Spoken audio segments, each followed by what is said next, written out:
सभी को जैमसी की। आज हम पढ़ेंगे नीति वचन अध्याय 26। जैसा धूप काल में हिम और कटनी के समय जल का पड़ना, वैसा ही मूर्ख की महिमा भी ठीक होती है। जैसा गौरैया घूमते घूमते और सूप मैनी उड़ते उड़ते नहीं बैठती, वैसे ही व्यर्थ शाप नहीं पड़ता। घोड़े के लिए कोड़ा, गधे के लिए लगाम और मूर्खों की पीठ के लिए छड़ी है।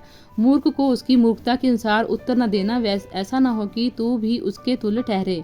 मूर्ख को उसकी मूर्खता के अनुसार उत्तर देना, ऐसा न हो कि वह अपने लेखे में बुद्धिमान ठहरे।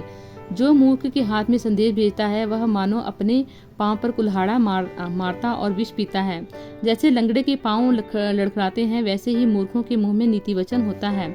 जैसे पत्थरों के ढेर में मणियों की थैली, वैसे ही मूर्ख को महिमा देनी होती है। जैसे मतवाले के हाथ में कांटा गड़ता है, वैसे ही मूर्खों का कहा हुआ नीति वचन भी दुखदायी होता है।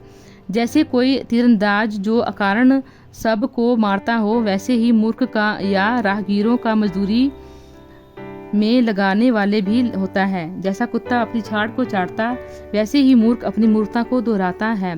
यदि तू ऐसा मनुष्य देखे जो अपनी दृष्टि में बुद्धिमान बनता हो, तो उससे अधिक आशा मूर्ख ही से है। आलसी कहता है, मार्ग में सिंह है, चौक में सिंह है।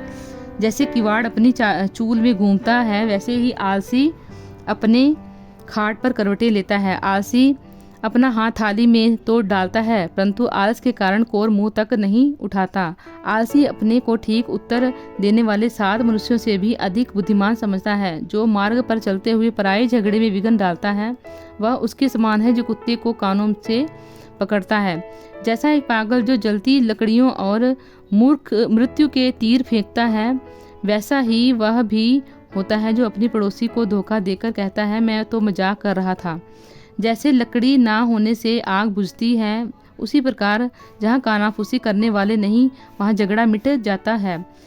जहाँ अंगारों में कोयला और आग में लकड़ी होती है, वहाँ वैसा ही झगड़ा बढ़ाने के लिए झगड़ालू होता है।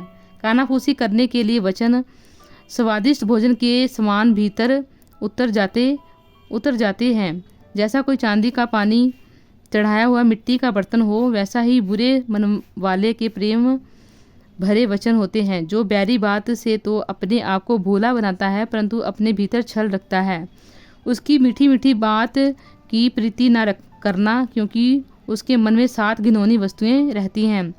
चाहे उसका बैर छल के कारण छिप भी जाए, तो भी उसकी बुराई सभा के बीच प्रकट हो जाएगी। जो गड्ढा खोदे वही उसी में गिरेगा, और जो पत्थर लुढ़काए वह उलटकर उसी पर लुढ़क आएगा।